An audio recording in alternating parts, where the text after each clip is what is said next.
We're so happy that you're here. Welcome to this first and prayerfully of many opportunities that we invite the community for unity in a number of ways.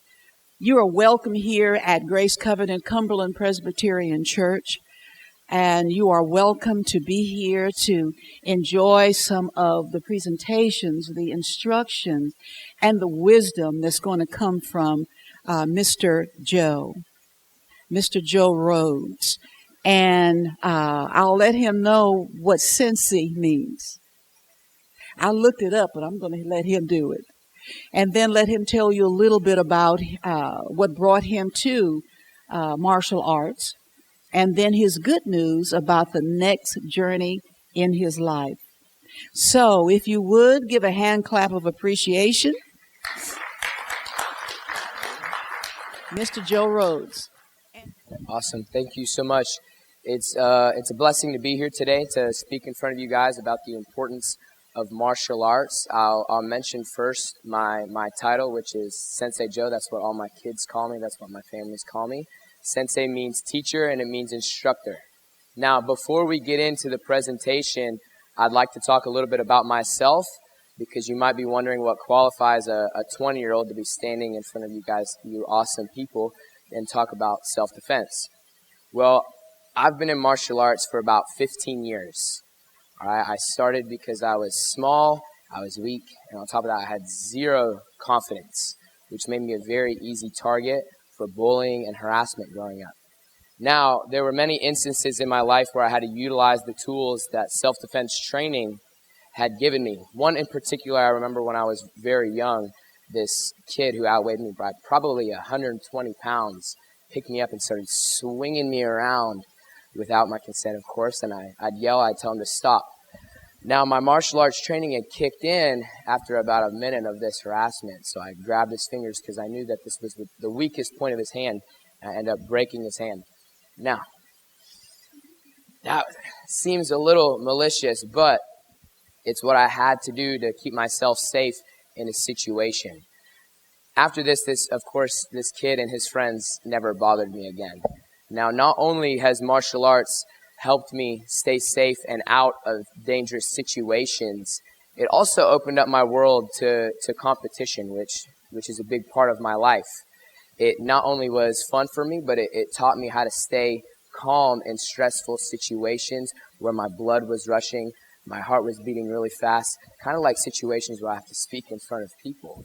But it helped me in my life. Nowadays, I'm a world competitor, so that means I go around the world competing at the highest level of sport martial arts. I actually just got back this last week from a trip to Portugal where I competed at one of those events. Now, that's just one part of my life. Thank you. That's just one minor part of my life. The biggest part of my life is teaching kids and people like you about martial arts. I'm currently a co-owner of Accelerate Martial Arts that's right here in Paducah. We recently transitioned over to Accelerate from Premier Martial Arts just this last month. So I've had a lot of big things going on, but I am. Thank you so much. I started teaching when I was fairly young. I wanted to spread the knowledge and the comfort that martial arts had given me as a smaller person. I wanted to show kids that they can be confident and they can protect themselves, right? I recently had a black belt test, actually just yesterday, where these kids fought hard. They earned their belts. But before this test, I had them write a paper, an essay on their martial arts experience. And every single paper had told me the same thing, that these kids, they were confident, they knew that they could protect themselves, they could protect others. And that right there is probably the most important thing in my life, is knowing that I can spread confidence, these kids can be aware, and they can believe in themselves and protect themselves. Now, enough about me. Let's talk a little bit more about why I'm here, which is self-defense.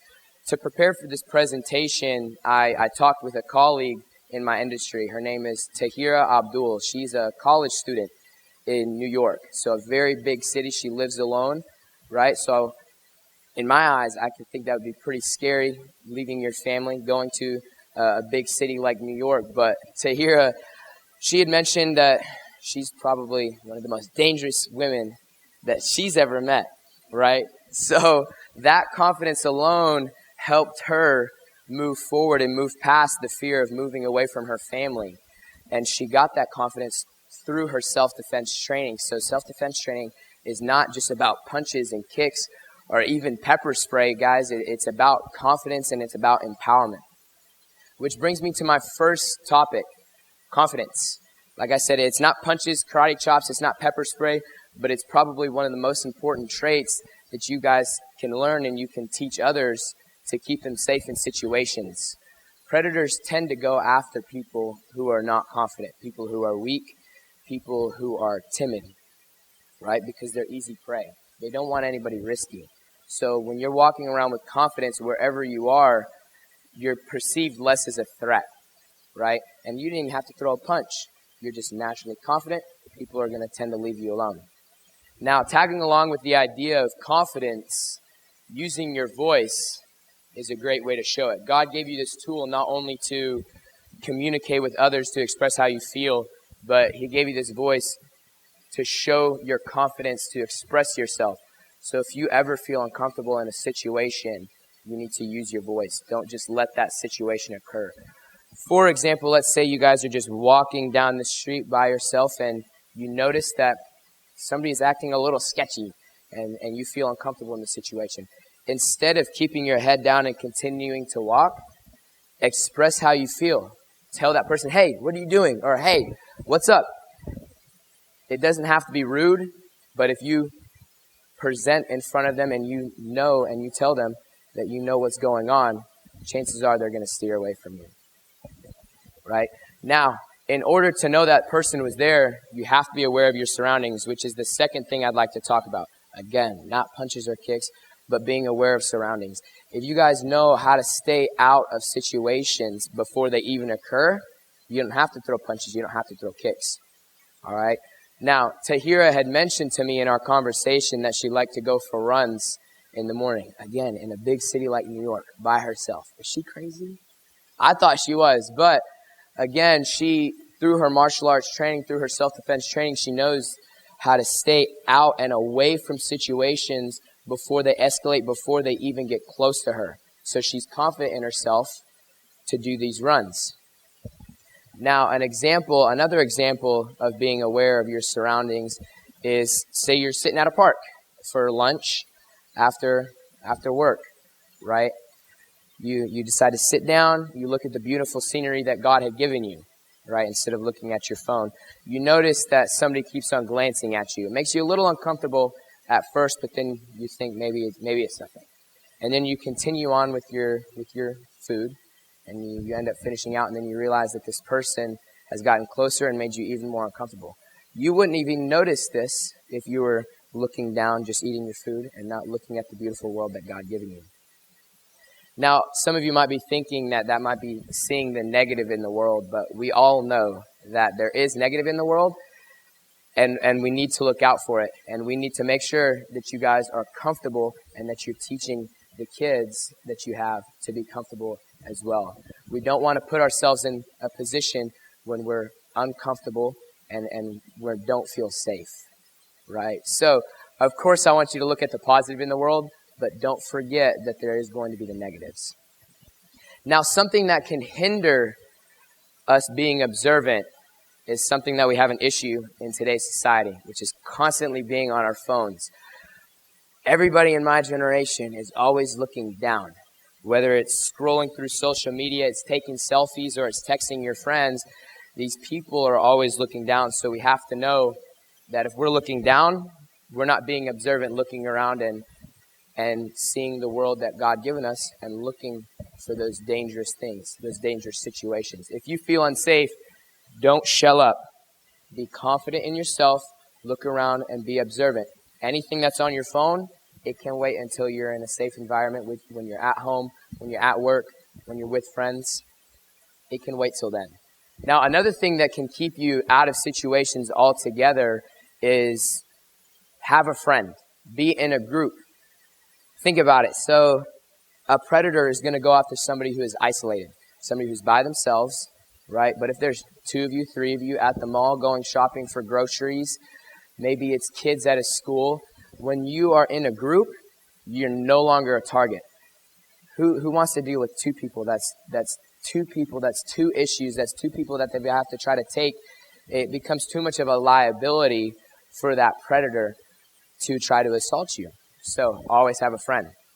And if you don't have a friend, that's okay. A good thing to compensate for that is be on the phone. Not texting on your phone, but calling your phone. Always have somebody who knows where you're at.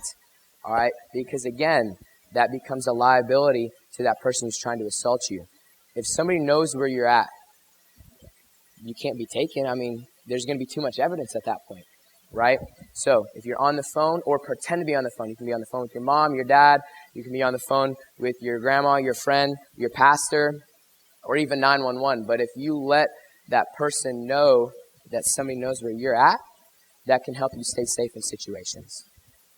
So probably the most important things that I want you guys to gather here today and spread the knowledge to the youth is confidence and being aware of your surroundings are probably the 2 most important traits that you should work on to keep you out of situations before they occur. Now, another thing that is pretty beneficial to self-defense training is the empowerment that it makes you feel. And Miss Emily is going to come up here in just a moment and talk about that empowerment. But perhaps that's one of the most significant benefits to self-defense training is the fact that you feel empowered, and through that empowerment, when a situation escalates, you can resist. And your resistance can help you stop the assault. And of course, self-defense training enhances your ability to resist.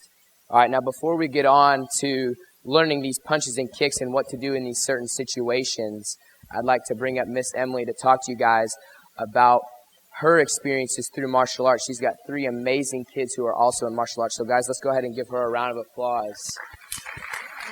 First of all, just to introduce myself, my name is Emily Morris. I'm a full-time teacher. I teach 5th grade at McNabb Elementary right down the road. Woo woo. I'm also a mom of 3 kids. As Sensei Joe said, I'm a wife. I do a lot of work in my church, so I wear a lot of hats and do lots of things. But one thing that I make sure that I keep constant in my life is martial arts. So just to take you back a little bit in time, so like sophomore, junior in high school, I decided with my cousins that I wanted to start a martial arts journey. Being a pastor's kid, I grew up a preacher's kid, PK, and there were lots of things that I wanted to be involved in athletically and things that were just not appropriate for girls to do at that time. You know, different day, different time. Times have changed. Praise God for that. So he said no to a lot of the things that I wanted to do. My dad did. Just because, you know, our lives are under microscopes when you're in a position like that.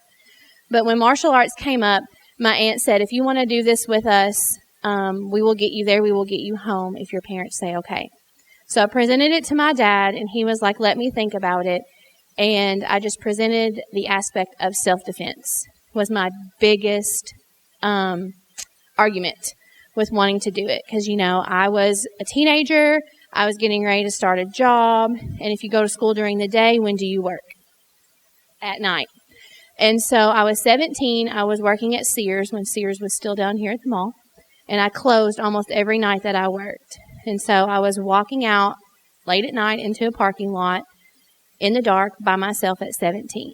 And so he was like, okay, you need to be able to protect yourself and defend yourself or get away, whatever the case may be. So I started that and fell in love. And I competed a little bit as a teenager and just loved it. And one of our security guards down there for Sears thought it would be cute because he knew I did martial arts to play a joke and walk up behind me and try to put his arm around me just to see, does this girl really know what she's doing? Yeah, I did. I flipped him over onto the ground, and then he started laughing. He's like, okay, I'm done. I'm not messing with you anymore. But then, you know, life happens, and I went off to college, and had 2 jobs, full-time college student, and I kind of had to put martial arts on the back burner. Hated it. Didn't want to do that. But life happened, and so I had to, say goodbye for a minute. And during that time, I went off to college, got in a relationship with who I thought was a very nice person, but he turned out not to be. So because of that training that I had as a teenager, training, not just a one-time self-defense opportunity, those things became automatic. Like my body just knew. Like when I'm put in situations and I'm, backed against the wall or put on the ground or whatever, my body just knew what to do automatically because I had trained it and I had practiced it in class when I was a little bit younger. So in this relationship, I was put in a situation where I had to use all of those things that I learned. So 100% without a doubt, I can say that martial arts saved my life. Now, I don't know if that would have been a situation where I would have lost my life, but I do know that that situation would have been a turning point for my life. It would have affected my life one way or another in a negative way. But because of the training I had received younger, I was able to get out and get away. And so that I will forever be thankful. But if you fast forward a little bit to my son's 14, at 6 years old, he found in my mom's attic all of my martial arts things, my belts, my boards, my trophies, all the things, and it piqued his interest. And he was like, "Mom, what is this?" So I told him a little bit about it, and it was something he was interested in. So, of course, me having the love for that, I was like, yeah, let's find you a place. So we started at the tanning salon on Southside by the Walmart. There's a dojo in there. That's where my son started. And he loved it, fell in love with it. Fast forward a couple of years, during class, they have a section of the class that's called the mat chat. And it's where the senseis or the leadership team members, the kids that help with class, talk to the students about characteristic traits, good qualities of being good people, good citizens, good humans, and how to live those things in your life. And the topic that month was perseverance. And so the instructor at that time was talking about perseverance in when adversity comes your way, things get hard, you push through, you keep going. You don't make excuses. And that's what the key word that my son took from that at, I want to say probably 8, 9 years old, was the word excuses. So we got in the van to come home, or the car, whatever I had at that time, and we were driving home, and he looked over and said, "Mom," he was like, "I don't like your excuses."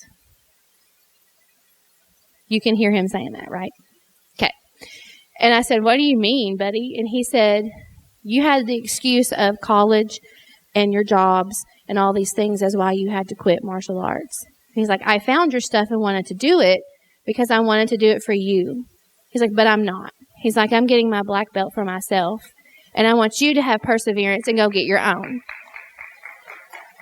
So at 34 years old, I went back to martial arts, started ground zero as a white belt, and I now have my black belt also, my first degree. So, and that teaches you a lot of perseverance right there, going through the test he talked about last night, watching those kids. I had mama bear moments so many times, not just for my own, but all that were there. But so perseverance, just pushing through those adversities and different things, and just having the know-how to, like he said, in those situations, to get out, to run, to fight, whatever you need to do. But the awareness is huge. Even now, at 40 years old, if we go out to eat, if I'm with my kids at the park, if I'm shopping at the mall, if I am leaving the dojo at 9 o'clock, walking through the parking lot with my kids, there's an awareness that I have of my surroundings. And that awareness gives you power. It really does. It gives you the power to not be put in those situations, even with your one-on-one with people, like in that relationship I talked about. Because of that awareness, and I knew what was coming at me, I was able to defend myself and be here today, being able to talk to you. The last thing I kind of want to talk about is, he mentioned the black belt test last night. I knew after that situation in that relationship that if I ever had kids, was blessed with kids and blessed with daughters, my son did martial arts, but blessed with daughters, I wanted them to have that in their tool belt. Because like he said, we don't want to harp on the negative in the world, but it's out there. And we know it's not always a safe place for our women, adult women, or our children, boys or girls. And I wanted them to be able to have that if they got in any kind of situation that I was in, that they could defend themselves, get away, get out, and be safe. I wanted them to have that confidence of not to be scared to go outside, or not to be scared to go to the park, or when they get older, have a job, go shopping, be with their friends, not be worried about it. So last night, he asked me earlier in the week if I would talk a little bit today. He didn't know I was raised by a preacher and could talk forever. But last night, watching that test, it kind of all came full circle for me. And watching my 11-year-old earn her black belt last night, she fought defensively, the self-defense things that she had learned in class, how to move her body, how to get out of certain scenarios, how to fight back, just how to get away, those things, because she had to fight 2 people at one time in one of the scenarios. And that was the most eye-opening for me of like, okay, as a mama, now I can have a little bit of peace of mind that she's going to be all right. She might have some situations come her way, but as a mama, I have a little bit of peace of mind that she's going to be all right. Still going to worry because I'm a mama. That's what we do. But my 6-year-old daughter, she also does martial arts. She's done it for about 1.5 years, and she loves it too. She's a beast. She makes the little boys cry, for real. But I can't talk enough about just protecting yourself and that awareness. The awareness for me, confidence is great. Like, I don't fear going places and being places, but the awareness is the hugest part for me, for myself and my kids and everything else that comes along with it. I don't know if Sensei Joe will touch on this. This is my last thing, I promise. I'll wrap it up.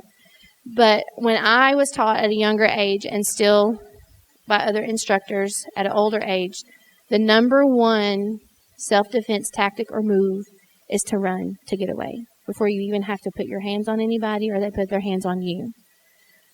But I want to flip that and say, don't run from yourself. So if this is something you're interested in, and this is something that you think is going to benefit you, for you or your children or your grandchildren or whoever, don't run.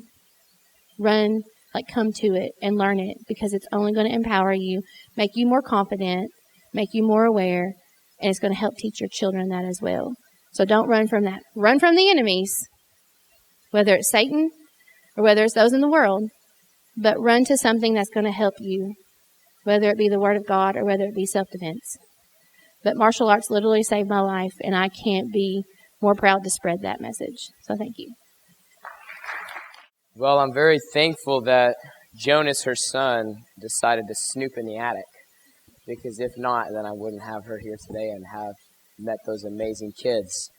Now, before this, I've got one more thing I want to talk about, which is a misconception of self-defense training. And then that is that a lot of people think that it's super complicated and it could be super difficult. But in reality, that's not the case. A straightforward approach to defend yourself when a situation, if a situation escalates, a straightforward approach is all you need. So knowing certain strikes and where to place them, right? And like I said before, getting out of the situations before they occur. All right. Now, as a teacher, I know that many people learn differently. I've got a lot of kids. You know this too. So I'd like for the rest of this presentation to be interactive. So what I mean by that, I'm going to try to touch base with every single person on how they learn. All right. So the 3 main ways people learn is by listening. Some people learn visually, and others, like myself, we learn by doing it, right? So this next portion, we're all going to stand up. You guys are going to get to perform some of these strikes. We're going to express confidence, because one person at a time will be able to come up here and demonstrate the strikes in front of all you amazing people today. All right, so you guys get to show that empowerment, build that confidence, and learn how to protect yourself in situations if they decide to escalate. So the first thing that we're going to learn is going to be a palm strike. All right, so a palm strike is where you guys get into a good stance. Boom, one foot in front of the other, always when you're protecting yourself. All right, and you're going to raise your hands up. Now, right here, right now, I kind of look like I'm scared.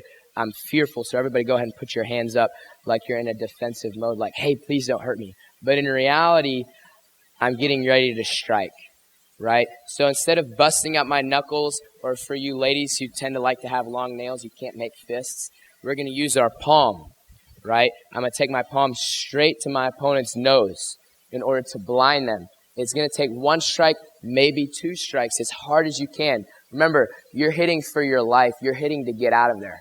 All right, I don't want to go punch for punch with this person who's trying to assault me or trying to harm me. I want to get away. So I'm going to go for the weak points, not for the chest, but for the nose.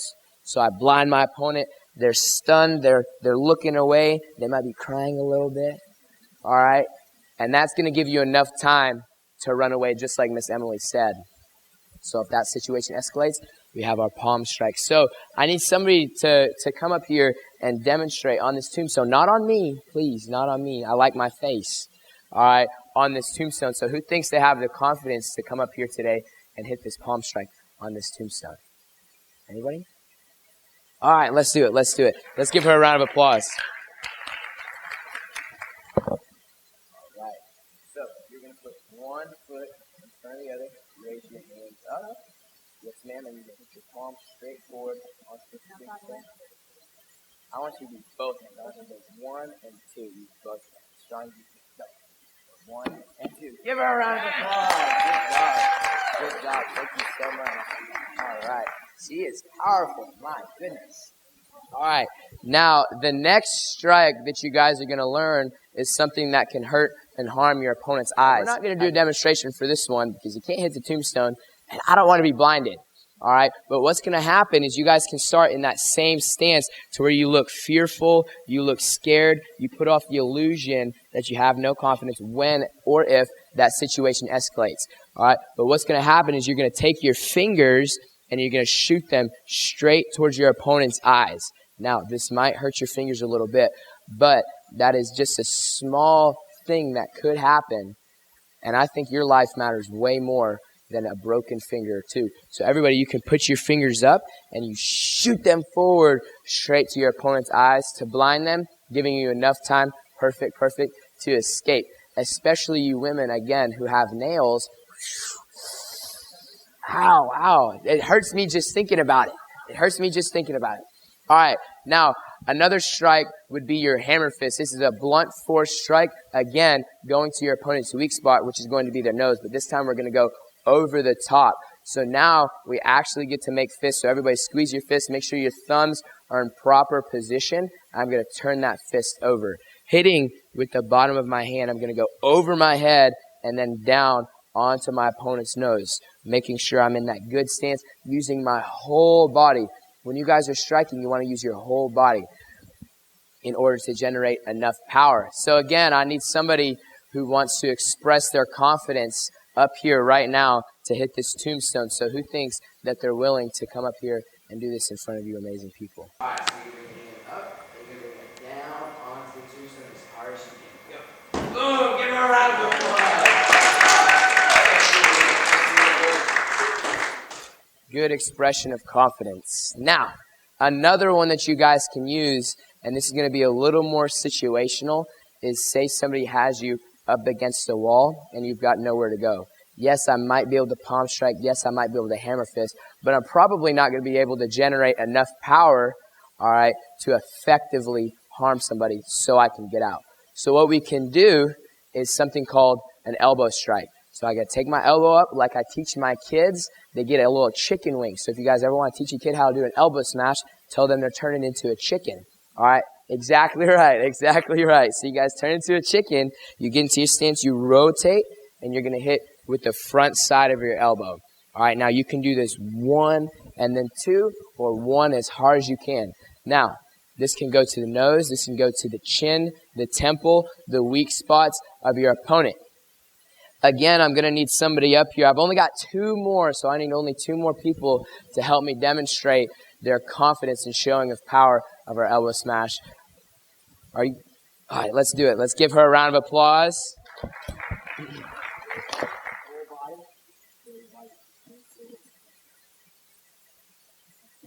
Boom! Give her a round of applause.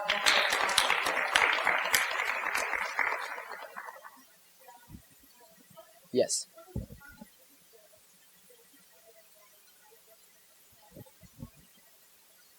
Right. I love that you asked this question because this next one, our last technique, is going to be perfect against anybody that's taller than you, and especially perfect if that person just so happens to be a male, which majority of the time is going to be the case. There's going to be a groin kick. Now, you don't have to have amazing technique to do this. If you've played soccer or you run or you have legs, I mean, you could pretty much do this technique. So what's going to happen, again, you could be pushed up against the wall. You can be out right here, somebody right in front of you. All you're going to do is take a little step back, and you're going to bring your legs straight up to the groin. Now, in order for me to generate enough power and snap to get the best impact possible to keep myself safe, I'm actually going to bend my knee. So I'm going to bend my knee, I'm going to extend, I'm going to retract, and then release the kick. All right? Now, that bend is called a chamber. And so when I teach the kids, they have to chamber their kicks because it gets enough force and momentum in order for it to hurt more. Now, this kick is going to be hitting with your shin, top of the foot area, to really dig in on the impact. Now, I'm going to hold for this one, but I'm going to bring my body back far enough to where I don't get hit and get hurt. And I would like Miss Bernice to actually demonstrate this one for us. Yes, yes. Let's give her a round of applause.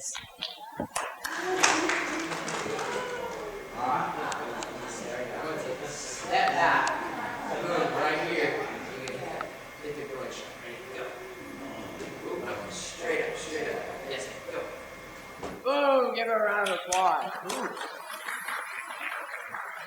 I think that would hurt. That would definitely hurt. All right, now, other than strikes, there's some things that you guys probably all carry around that can benefit you in a situation, right? Something that you could use it as a weapon. I would recommend maybe getting some pepper spray. If you're super awesome, get a taser. All right, but something that we all have already that's probably in your purses is going to be your keys. All right, your keys can be a great tool. All right, so if anybody has any keys, I want you to pick them up right now. All right, what you're going to do with these keys is you're going to take one of them, two of them, maybe even three. I'm going to do one right now. I'm going to put it in my fist. All right, as you can see, this is a great tool for when I punch forward to create more impact. And I'm going to let you know, good job, Miss Emily. I'm going to let you guys know that it might hurt your hand. It might tear up your hand a little bit. But raise your hand if you'd rather be safe in a situation and get out of the situation instead. Because I know I sure would rather have a beat up hand and stay safe or help somebody else stay safe than worry about my hand, which can heal. All right, because like I said before, and I'm going to continue to say it, your lives are very important. All right, God put you on this earth for a reason, so let's make sure we protect ourselves and we stay safe. Now, I'd like to wrap up today with a Q&A, so if anybody has any questions, I'd love to answer those questions. Yes, so as the owner of a martial arts school, my goal is to help every single kid, right? So if a parent needs help paying for classes, like, I'll cut you a deal. I want every kid to feel safe and to be confident. That's the goal, right? We have to make sure that, of course, we pay the lights at the karate school, but as long as that's done, yes, it can be affordable, of course. But don't forget that when you are looking for martial arts classes, you need to look for a place that brings your kids confidence, empowerment, that teaches them proper technique. So those are like very important things in my eyes that we can all justify spending a little bit of change on. Yes, ma'am. So I run Accelerate Martial Arts. It's going to be right next to Pizza Warehouse. There's a big green karate sign that hopefully we can change soon because my colors are no longer green. But it's going to be right next to Pizza Warehouse. We did hand out, or there is some candy canes, yes, that have our address on them. If you guys let us know that technically it says from the parade, but you can say from parade or, hey, I was at that seminar. Just let us know and we can help you out. Right. Great question. Great question. So you need to protect the baby first. And as a mother, you probably would already do that anyways. I'd say try your best to avoid those situations altogether. This is a great point of having situational awareness. Of course, not putting yourself in the position, going to a restaurant that you don't think is going to be safe for your kid. Don't go to the mall by yourself when you don't think it's going to be safe for your child. Always stay in a place where there's a lot of people, a lot of witnesses, because again, people don't want that's too much of a liability for them. If somebody wants to harm you, they're going to do it in a position where you're vulnerable. So if you take yourself out of those equations, especially for your child, I would say start with that first. Make sure you're not even being put in those positions. So if you have to go to the store or to the mall, make sure you have a friend with you, because all of that stuff can wait, especially for your life and your child's. That's our future, right? So very great question. And you have a question? Yes, ma'am. Right. So I talked about that at the beginning. So that's when I was very young, I had that exact thing happen. And this kid was about 120 pounds more than me, and he was very much taller. So he picked me up behind, and he started swinging me around, right? So I knew that the weakest part of the hand was going to be his fingers, his thumb. So I took his fingers, I pulled them back as hard as I can, and I broke his hand. And after that instance, he never tried to do that again, and neither did anybody else, because as soon as one bully gets harmed, the rest of them start seeing. They're like, oh, I don't want to mess with that guy. I don't want to mess with him. He's small, he's short, but man, he can hurt me. So I would say go for the fingers. Most definitely go for the fingers. Any other questions? Yes, of course. Yes, from 4 to 8:45. Yes. Of course, I would be more than welcome to come into school systems and to teach these awesome kids. Yes. Like I said, this is my passion. If I can help as many kids as possible, I want to leave a footprint on the world, knowing that these kids can protect themselves.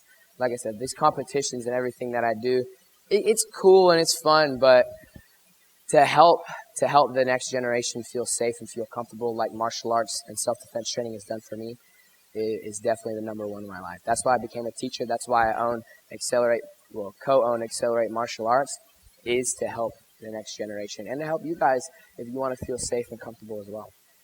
Covenant, Cumberland Presbyterian Church, and Stewart Girl Ministries. Collaboration is a wonderful thing. When people come together, dreams can be realized. People can be helped. And that was the whole point, to reach out to the community, to let the community know that we are here, and to let the community know that we want to collaborate to provide things that help people, that really, really help people. And today, Mr. Joe Rhodes and Miss Emily have helped all of us.